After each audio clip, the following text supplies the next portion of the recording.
After a decade of working like a dog, I finally gained the know-how to become a technical consultant. I developed a skill set that lets me find work for myself. Now, after 4 years of hustling, work comes to me, filling up my week about half the time, giving me more free time than most people. I spend that free time as a hobby, going to antique shops and flea markets, buying cheap and selling to dealers and on eBay. In the business, I'm called a picker. I have a lot of niche collectibles I follow, and one is old weapons of all sorts. Not so much guns, but rather edged weapons like knives, swords, and such. Craftsman-made weapons, powder horns, and other artisan-made guy stuff. I don't make huge money at it, but it's fun, all cash, and therefore untraceable to both the IRS and my wife. For my own collection, I like artisan-made weapons, mostly clubs, saps, and brass knuckles. Clubs are wooden, often carved or decorated as part of gang activities years ago. Saps look like short billy clubs, but made of leather sacks filled with lead shot, flexibly attached to a handle. In use, they're about 12 inches long, but folded. They fit comfortably in your pocket. More common are brass knuckles made by casting, welding, blacksmithing, or machining. Most knuckles were poorly made by lads in trade schools and such, but the valuable ones are works of art and rarely to be found. My wife works in a large office as an accountant. She's not so fond of the work, but likes her co-workers and the sense of belonging to a larger organization. Over the 6 or 7 years she's worked for the firm, I've gotten to know quite a lot of them.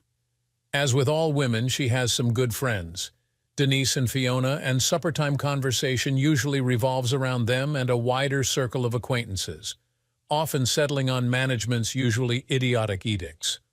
The first signs it was not remarkable when a new manager showed up and Martin Wolf entered our dinner conversation. He was 2 or 3 levels above my wife. It's a little hard to tell exactly where he sits in the organization because matrix management blurs the lines of who works for whom. In my wife's mind, he was a great improvement over the idiot he replaced. She expected the new guy would correct all the mistakes the last one made, make no mistakes of his own, and generally run the company as my wife imagined it should run. A few weeks later, hearing yet another tale of divine wisdom from the lips of Martin, I opined that a new manager often plants wet kisses in everybody's ear to develop goodwill, while they gather information and knowledge of the people in business. Then, when a strategy is formed, they lower the boom, fire some, and it becomes my way or the highway with the rest. To my shock, Karen interrupted, went from idle conversation to shouting in 5 seconds. How dare I say such things about someone I never even met? Martin would never do that, never. I knew nothing and was undermining her confidence. To emphasize her outrage, she ground her napkin into her dinner plate and stormed into the bedroom, slamming the door behind her. Whiskey Tango Foxtrot radio code for what the dot. I hit a nerve. Oh well. In her retreat to the bedroom, she wouldn't suffer too much since she had just mopped her dinner plate clean with a piece of Irish soda bread. So, wifey likes Wolf a lot. She calmed down in a day or so, but in the weeks to come, Wolf got no mention whatsoever at dinner time. A few days later, we got a frightening call at midnight. Julia, the wife's best friend, was crying hysterically, begging us to come over immediately. Her husband Aaron had been assaulted on their doorstep and she was in danger. My wife relayed to me, "Tell her to call the police." "Aaron won't let her," she replied. "Tell her to do it anyway. They can get there quicker than we can." We were dressing in the car as I flew the 7 miles to their house. Julia and Karen stayed on the phone talking the whole while, lest the villain return.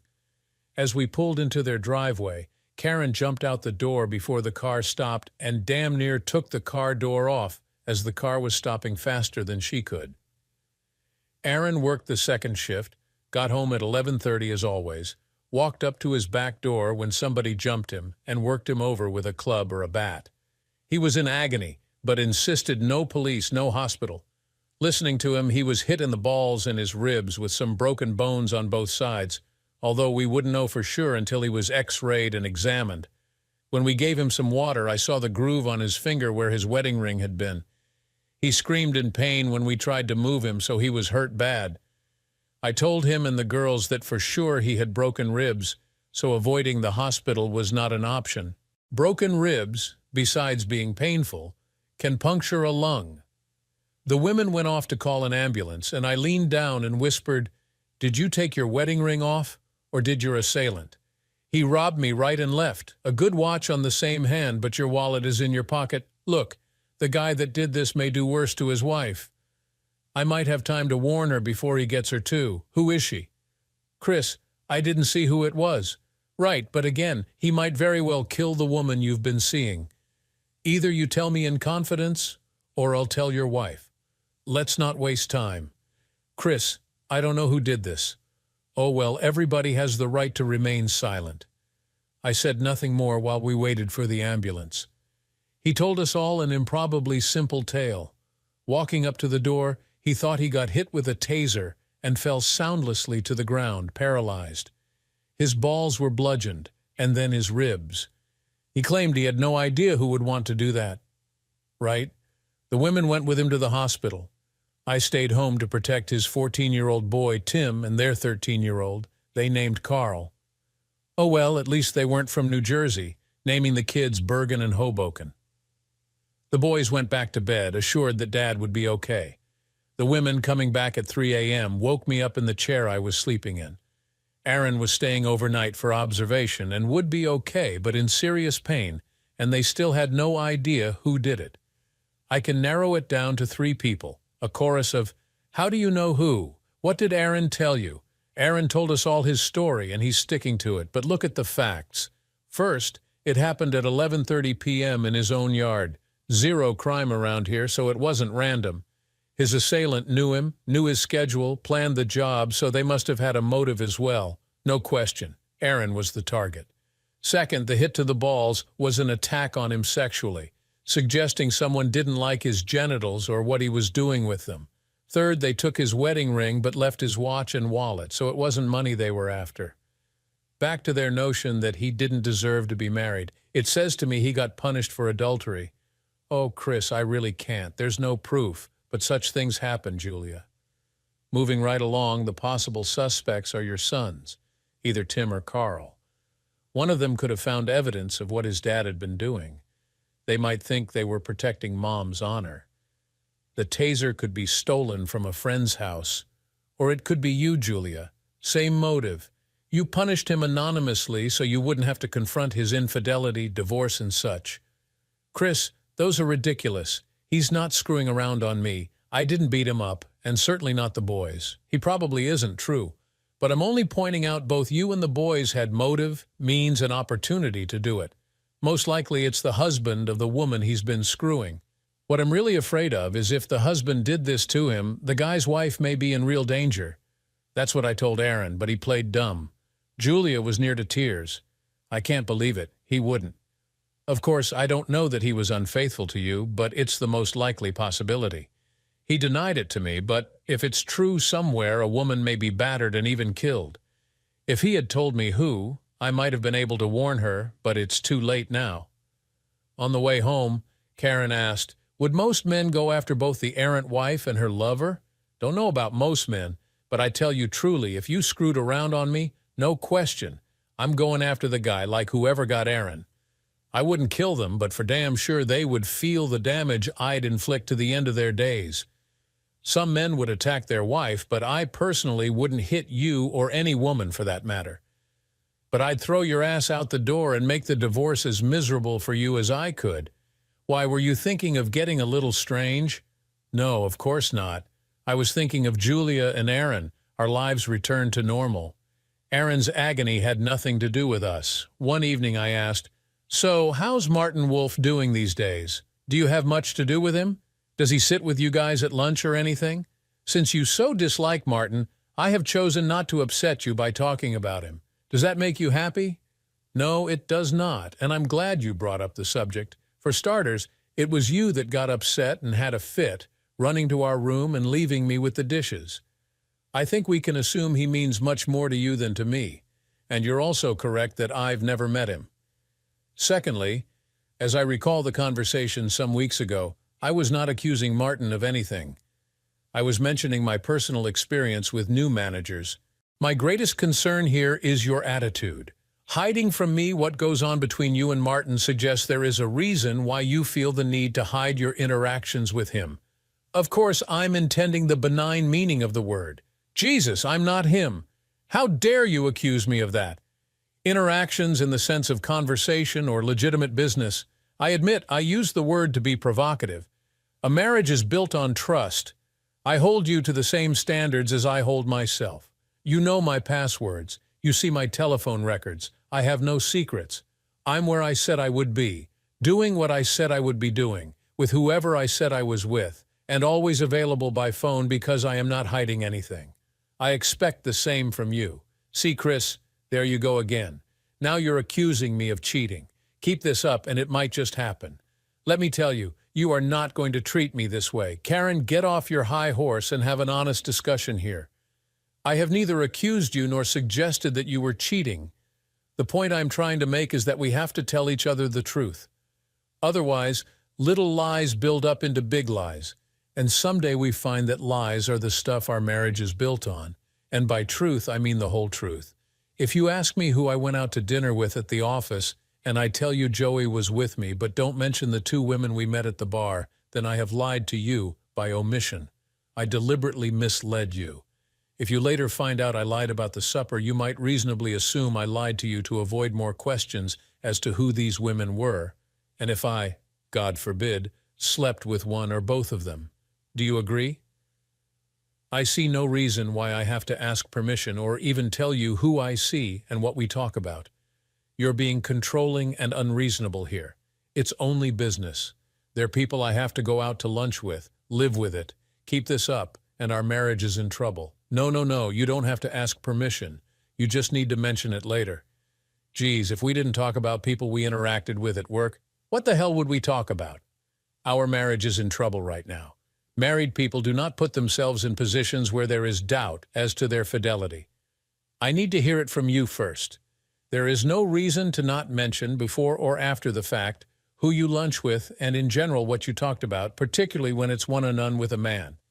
And especially, well, look, let's call a spade a spade. You normally go out with peers, your cube mates. Bosses on high go out to lunch with their superiors and their immediate reports. Lots of business to talk about. In my admittedly limited experience, it is remarkable when a boss reaches down several levels and takes a person out to lunch with any frequency. There is not so much business to talk about. Different if he takes a group of you out, a one-time thing, sure. But if it becomes a frequent thing, not so good. You both should think of your reputation. Son of a this is something out of a Victorian novel. Think of my reputation. Give me a goddamn break. Business is not about sex, although it's apparently hard for you to believe that. Here's what I'll do. I'll go to lunch with whoever I please, thank you very much. However, I will tell you honestly when and with whom I go. I may even tell you what we talked about. Will that make you happy? It was all I asked for in the first place. Tell me the truth and do what you do in the open. If I find you lying to me, there will be hell to pay, as you can imagine. As it happened, a couple of nights later, the wife left her office laptop on with the email account open. I wondered if reading her mail might be like reading someone's diary.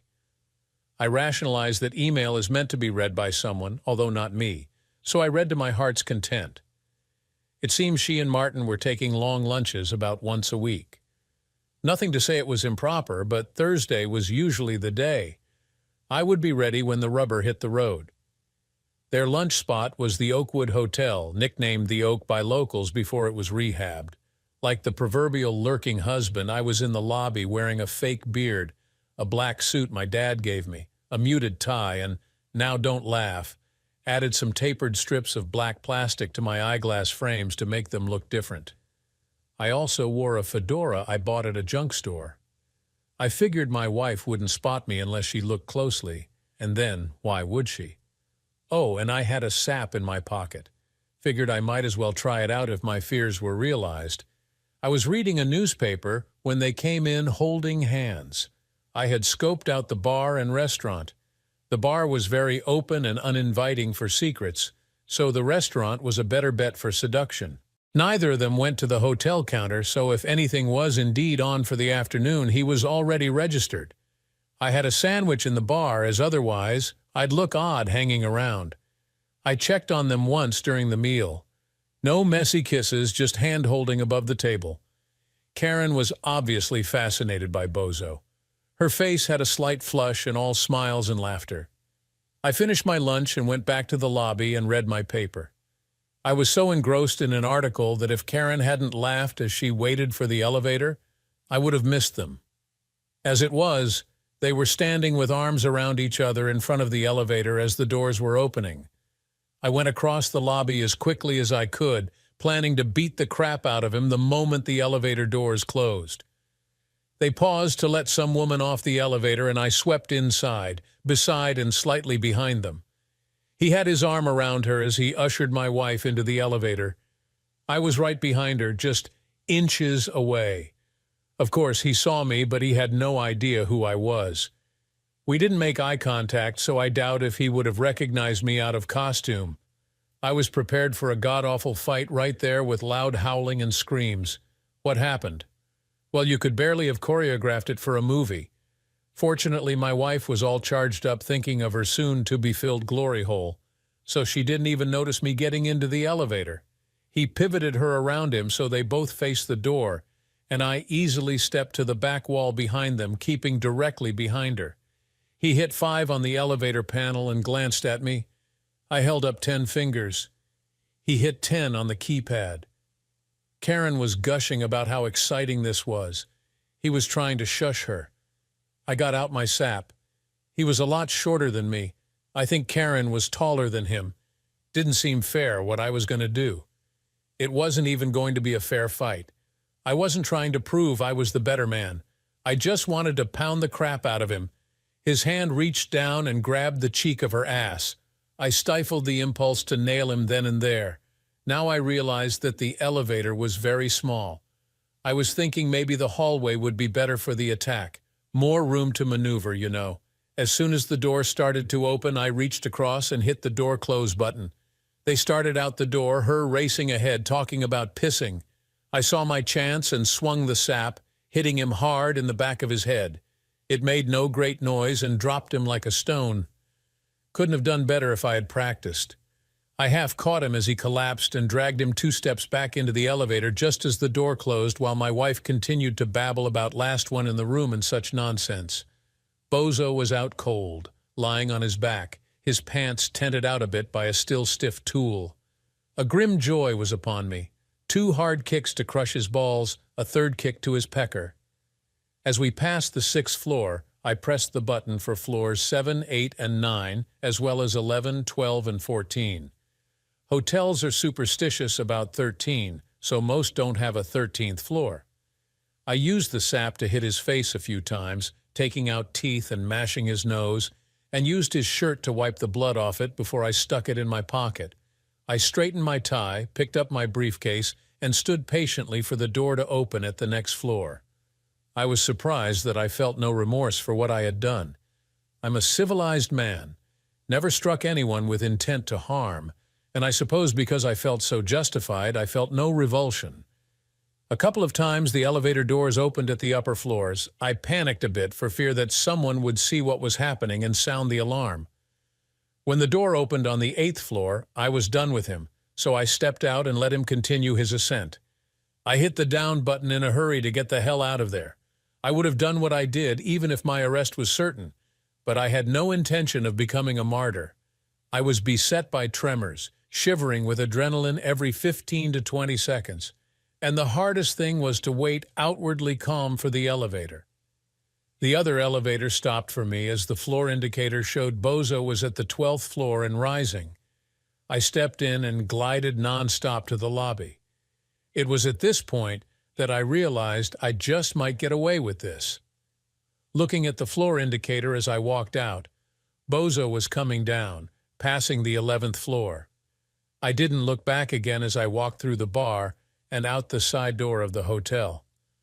I ducked into McDonald's around the corner, went into the John like Superman, shucked the hat, glasses, and suit, putting on a t-shirt and jeans, and walked out of the John a new man.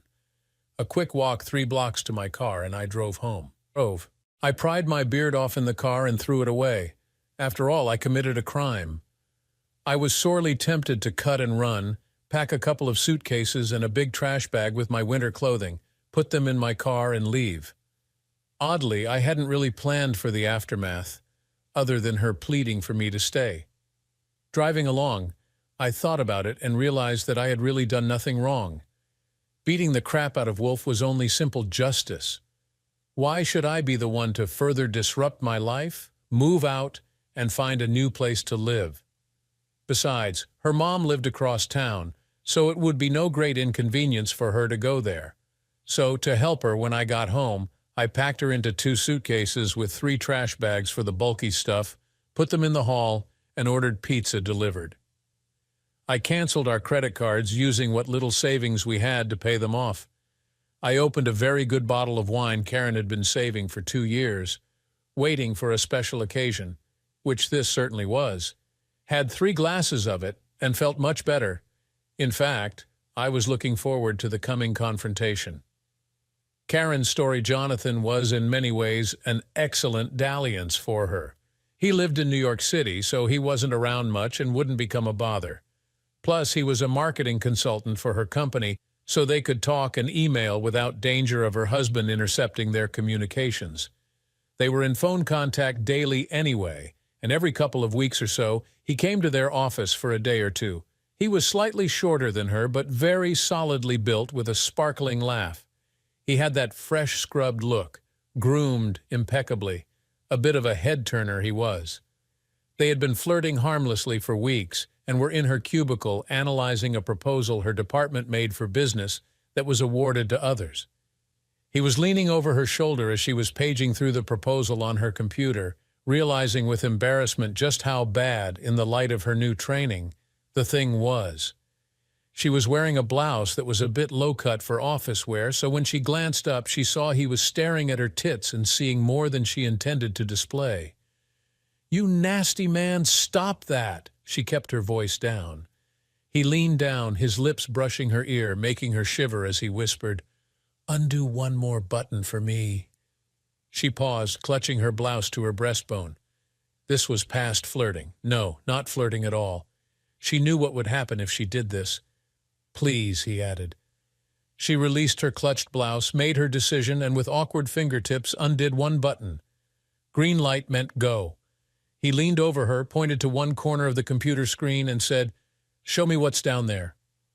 As she moved the mouse down there, he placed his other hand on her collarbone and slid it down. His hand continued marauding as it shed her modesty. "By any chance, do you think you could find a hard copy of this presentation in the file room?" Her voice shook a little. "There's probably one. It'll take a while to find it, but you can help me look." She wobbled a bit with a flushed face on the way to the file room. They locked the door. "Hope you're ready, Karen, because we don't have much time." "Jesus, I'm ready." She clutched him with an open-mouthed kiss. He returned it, but it was not what he wanted just at that moment. He turned her around, bent her over a chair, reached under her skirt, and pulled her granny panties to the floor. It was speed. They grabbed a proposal at random and went back into the main office, Karen detouring to the John for a better cleanup. Still exciting, though. It was fucking in the office, dangerously. On his next trip, she left work an hour early, and they fucked in his hotel room, her arriving home an hour late, not enough to elicit comment from her husband. Her only complaint with Jonathan was he was very controlling, always wanting her to lift this leg, move that way, and do this. He never developed a flow that carried and sustained the pleasure. She would have to mention that next time and be more proactive. Karen thought sex with Jonathan was the most exciting thing that had happened to her in as long as she could remember, even better than her trip to Disney World when she was 10. She had been anticipating this coming trip like a child does summer vacation. 2 weeks later, she was disappointed, thinking she wouldn't get a chance to be alone with Jonathan this week because they were taking her mother out for her birthday that night, and Martin had scheduled a lunch meeting with her and another person at the Oak Hotel the next day. Oh joy, when at the last minute Martin had to meet with clients in Baltimore and had postponed the lunch. Jonathan was going back home that evening and checked out of his hotel, So she had the bright idea of going halves and renting a hotel room that afternoon. So, she found herself happily sitting in the dining room of the Oak Hotel, gazing with besotted eyes at Jonathan. She was flushed with excitement, teased with excitement, squeezing her thighs together and wiggling around in her seat with embarrassment. She remembered her mom wisecracking such behavior was called twitchy. Everything Jonathan was saying seemed erotically charged to her, although if someone else were to overhear it, it would be rather vacuous banter as neither of them was quick-witted. Her hands were sweaty, and she kept sipping ice water so the cold glass would cool them and he wouldn't think them clammy. Not that he would have cared, he wasn't much focused on her hands, frankly. Lunch couldn't be over soon enough for either of them. After being so good all her life, always staying on the yellow brick road and never going into the dark woods, she felt so bad doing this, and it felt so good. It was funny that, like Little Red Riding Hood's mother, her husband was afraid of a wolf too. She giggled out loud because she had never thought of it before, but it was too funny. Jonathan's last name was Lamb. What's so funny, Karen? Surely it wasn't the Flyers game last night, which was what he had been blathering about. The waiter gave them the check. Jonathan signed it. Oh, my husband thinks Martin Wolf is trying to, or already is, sleeping with me, and of course he isn't. Never even hinted he was interested. So my husband's afraid of the wolf when it's a lamb that's after his hen. They both started laughing, that morphed into loud belly laugh hysterics with tears running down, drawing unwanted attention to themselves.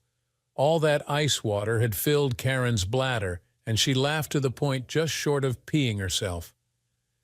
As they left the restaurant, they were walking into the elevator when Karen said, "Give me the key. I have to pee." They laughed again at the alliteration, and he gave her the key. She felt she looked sexy. She didn't have any really short skirts, so she had rolled the waistband of one of her shorter ones to show more leg. She hadn't done that since high school. They stumbled into the elevator, not really noticing they had company in there, but it didn't really matter. They weren't being lewd or anything. When the door opened onto the 5th floor, Karen rushed out, driven by lust and a full bladder, both powerful motivators. She didn't notice that when the elevator door shut, no one was with her in the hall or moments later in the room. Sitting on the toilet, peeing like a mare, she nattered away, oblivious to the lack of listeners. She patted herself dry with a toilet tissue choking wad of paper and let her underpants slide off her feet onto the floor. No point putting them on only to take them off again. Wasn't that the truth?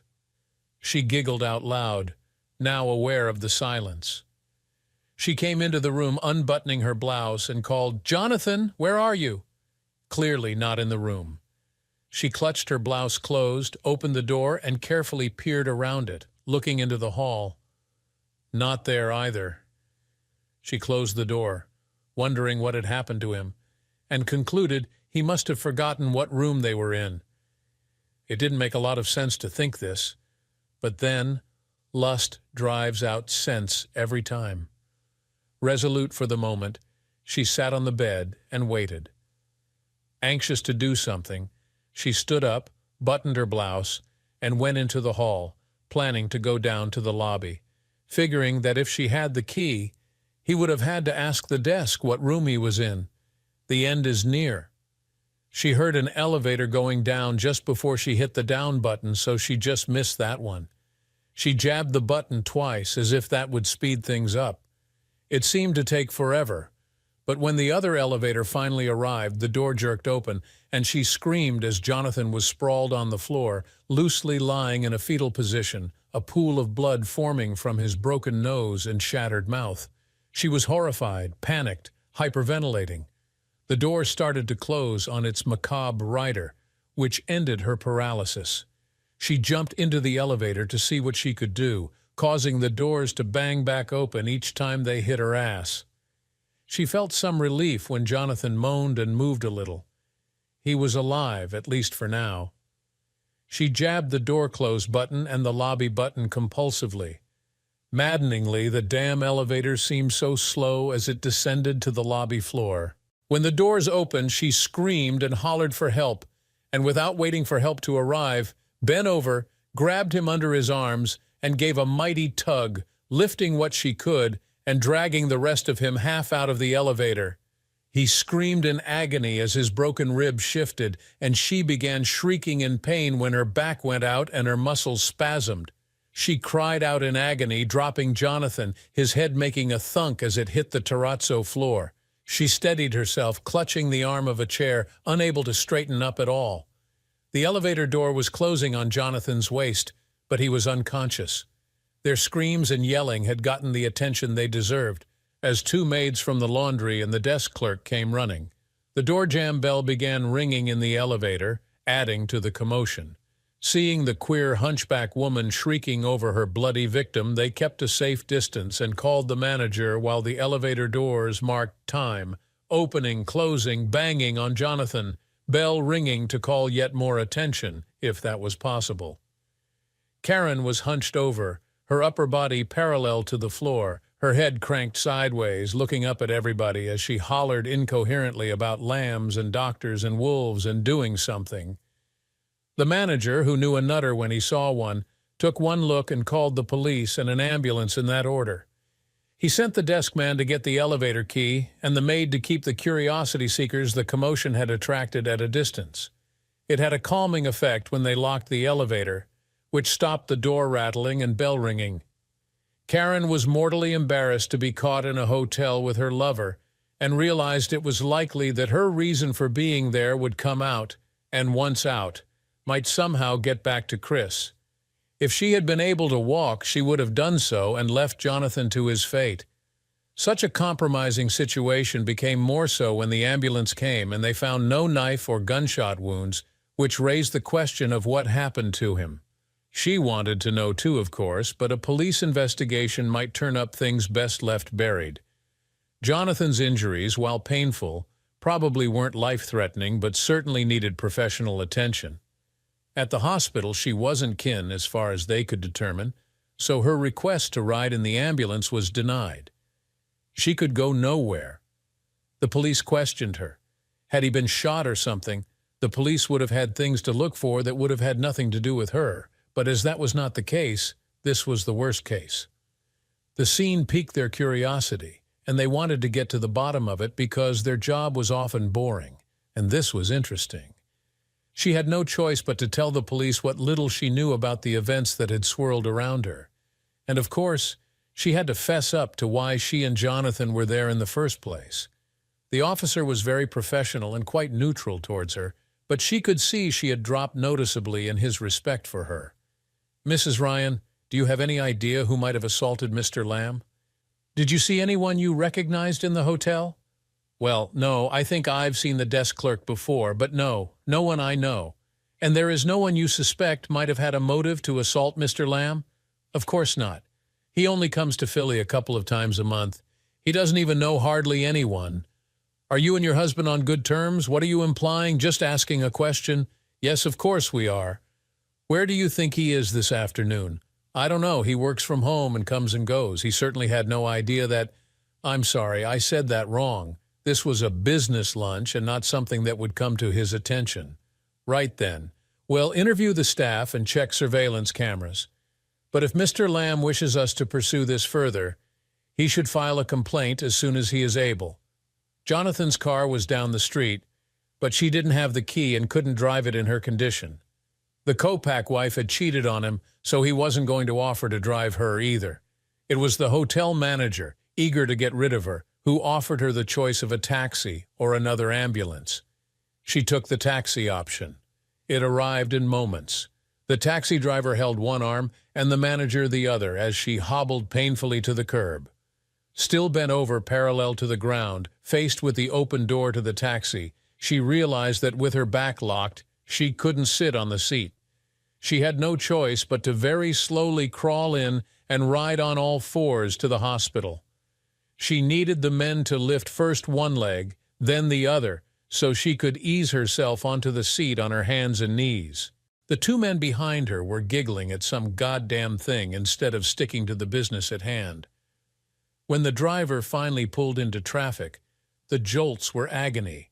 but much worse was the draft of air she felt on her ass.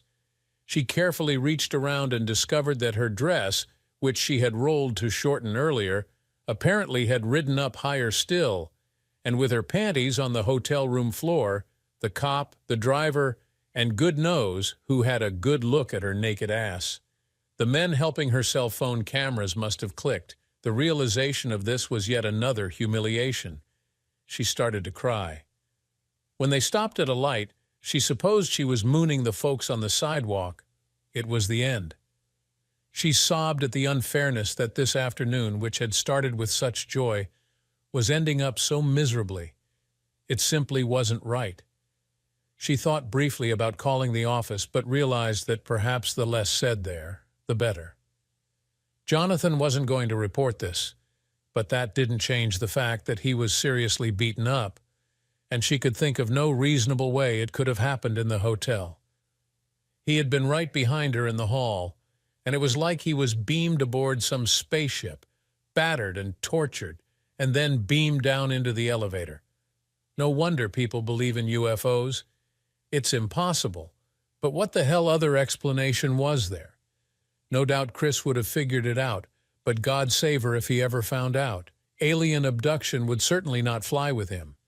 She began to wonder, not for the first time, if Lambkins was worth the risk. She tried to fix her dress but needed both hands to support herself against the jouncing of the cab. Oh well, at this point, so what if more people saw her? They got her out of the cab the same way she went in, slid her onto her side on the gurney, and the nurse-a-man, wouldn't you know it, covered her with a sheet. She asked about the taxi fare, but her lucky day, the hotel paid it to get rid of her. When they undressed her for examination, the nurse didn't comment on the rolled-up waistband or the lack of underwear. Considering the bizarre things they saw stuck in people's lower orifices late in the evenings, Karen's dress was unremarkable. The hospital gave her a bunch of muscle relaxants, attached some electrical things to zing her back for a while, and some drugs for the pain. She still couldn't straighten her back all the way, but was somewhat better. She could sit okay, even walk hunched over a walker, and the pain was bearable. They wouldn't let her see Jonathan in the emergency room. At 5:30, a nurse came out and asked if she was driving him home, and if so, where was the car? She told them Mr. Lamb would need a cab. Another nurse wheeled Jonathan to the door. He was a sight, his face all puffed up and bandaged. He couldn't talk too well, but it didn't really matter because they couldn't say much in front of the nurse. He went back to the Oak as they had paid for the room, and he was in no condition to fly back to New York City. She told him she had to get home and to call her at work when it was convenient. She took a taxi directly home and arrived about 7 p.m., late, but not too late. Chris was startled when she hobbled in and announced that she was having an awful day. Her back was killing her. Chris could see she was in pain and bit his tongue. It wasn't fair to kick someone while they were down, so he was willing to wait. She asked, "What's for supper?" He pointed to a box of cold pizza on the table and got up to put 2 slices in the microwave. He came back a couple of minutes later when her cell phone rang. "Chris, would you get that for me?" He noted it was Martin Wolf and handed it to her without picking up. Had she not been full of pain meds, she would have realized that this was one call she shouldn't take. But she did. "Hello, Martin. How was Baltimore?" "Karen, who the hell is telling my wife we are screwing? He claimed to be your husband. This is no goddamn joke." Her face contorted into a look of horror. I don't know, Martin. Let me call you back. It's a horrible accusation." "I could talk to your wife if it would help." "Well, call me back tonight. She threw me out and I'm staying at the Oak." "Good goddamn night." "Chris, did you call Martin's wife and tell her I was sleeping with him?" "Sure, no big secret, is it? Might as well have everyone know." "Oh my God. You got to call her back and talk to her." "Oh, Chris, I swear on the saints I have never so much as put an arm around Martin. Honest to God, please. You may have destroyed his marriage. Why on God's earth did you do that? Are you crazy?" She was serious, and I believed her. I assumed it was Martin. "First things first, I have her number on my cell. I'll call her right now." I made the call on the porch so she wouldn't hear. When I identified myself, Mrs. Wolf launched into a diatribe about men in general, and her husband in particular. Mrs. Wolf, please, let me say something, please. I agree we need to talk. Now, this is important. I may have made a mistake. Could you describe what your husband looks like? There was a dead silence. What the fuck, you? You may have made a mistake? You may have made a mistake, you stinking bastard? What does the guy you think is screwing your wife look like? Blonde hair, trim, about 56, English accent, maybe Australian. Let me tell you what my husband looks like, you idiot. I'll tell you what he looks like. He's 240 pounds, 62, and he's coming after you, you whack job. The only guy in the company that I've met like that is a sometimes consultant, Jonathan Lamb, you bastard. No wonder your wife's cheating on you. May you rot in hell. The line went dead. Oh, she certainly reamed me a new one. Well, now I got a name. I came back into the house. How about that? It's really funny. All along I thought you were a wolf when it was really a lamb. I had a good laugh. She didn't crack a smile. No sense of humor. Don't worry about it, Karen. I've packed your stuff. Tomorrow you're moving in with your mother. You need to apply for new credit cards as I canceled our old ones. If you're lucky, Martin may let you keep your job. Might even take Lamb's place in your love life. Now you can sleep around as much as you like. Her mind was scrambling. Could Martin have known about her and Lamb? No, he couldn't. And neither could her husband. He was guessing. Chris, we need to talk. I didn't do anything. Sorry, I don't need to talk. You and me were history. You've been screwing Lamb for a few months now, and I'm through with you. Don't hate me. We can get past this. I love you. I don't hate you. But frankly, I am already past this. I forgive you if it makes you feel any better, but our marriage is over. Whatever else we might say, do you still love me? Not like I used to. And from now on, every day I'll be loving you less. Our marriage was struggling some before this, my fault as much as yours, so probably you putting an end to it in a grand flourish was not the big thing it might have been. I want to try to make it work better. You get on with life. I can forgive, but I won't forget. And if I stayed with you, I'd always wonder what you were doing and who was the father of my kids. Don't want to live that way. We had little more to say after that. There was no begging and pleading by her or me. We're still friends, but nothing more. About a year later, I came across her at a coffee shop. She now works for Jonathan's consulting company, and for all I know, still screwing him. Not my worry. After a bit of chit-chat, she blurted out, I want to thank you for not beating the crap out of Jonathan. What? Remember when Aaron got beat up? You said if I ever cheated, you'd throw me out and go after the guy I was seeing. You were kind enough to not go after him, so I thought I would thank you for your restraint. Karen, you really are dumb as a post. The night you screwed up your back, what did your little lambkins look like when you last saw him that day? Her jaw dropped and her eyes bulged. You? The look on her face was priceless. Yes, me. Who else did you think would do it? I told you I wouldn't kill the guy, but I never said I wouldn't teach him a lesson. Karen was speechless, her face a mix of shock and realization. She had no idea what to say. I can't believe you did that, Chris. How could you? Simple. You hurt me. You betrayed me. And I made sure he knew he couldn't get away with it. Maybe next time he'll think twice before screwing another man's wife. I don't know what to say. You don't need to say anything. It's done. We're done. You made your choices and I made mine. She sat there silent, still processing what I had told her. I finished my coffee and stood up. Take care, Karen. I hope you find whatever it is you're looking for. I left the coffee shop, feeling a weight lifted off my shoulders. It was finally over. Looking back, I realized I had grown stronger from the whole ordeal. I had rediscovered my self-respect and learned to stand up for myself. Life moved on, and so did I. Eventually, I found someone new, someone who valued honesty and loyalty as much as I did. We built a life together, free from the shadows of betrayal and deceit. And every now and then, I'd think back to that time and be grateful for the lessons it taught me. Thanks for watching. What would you do if you caught your spouse cheating? Share your thoughts in the comments, and don't forget to like and subscribe for more real-life stories of betrayal and revenge.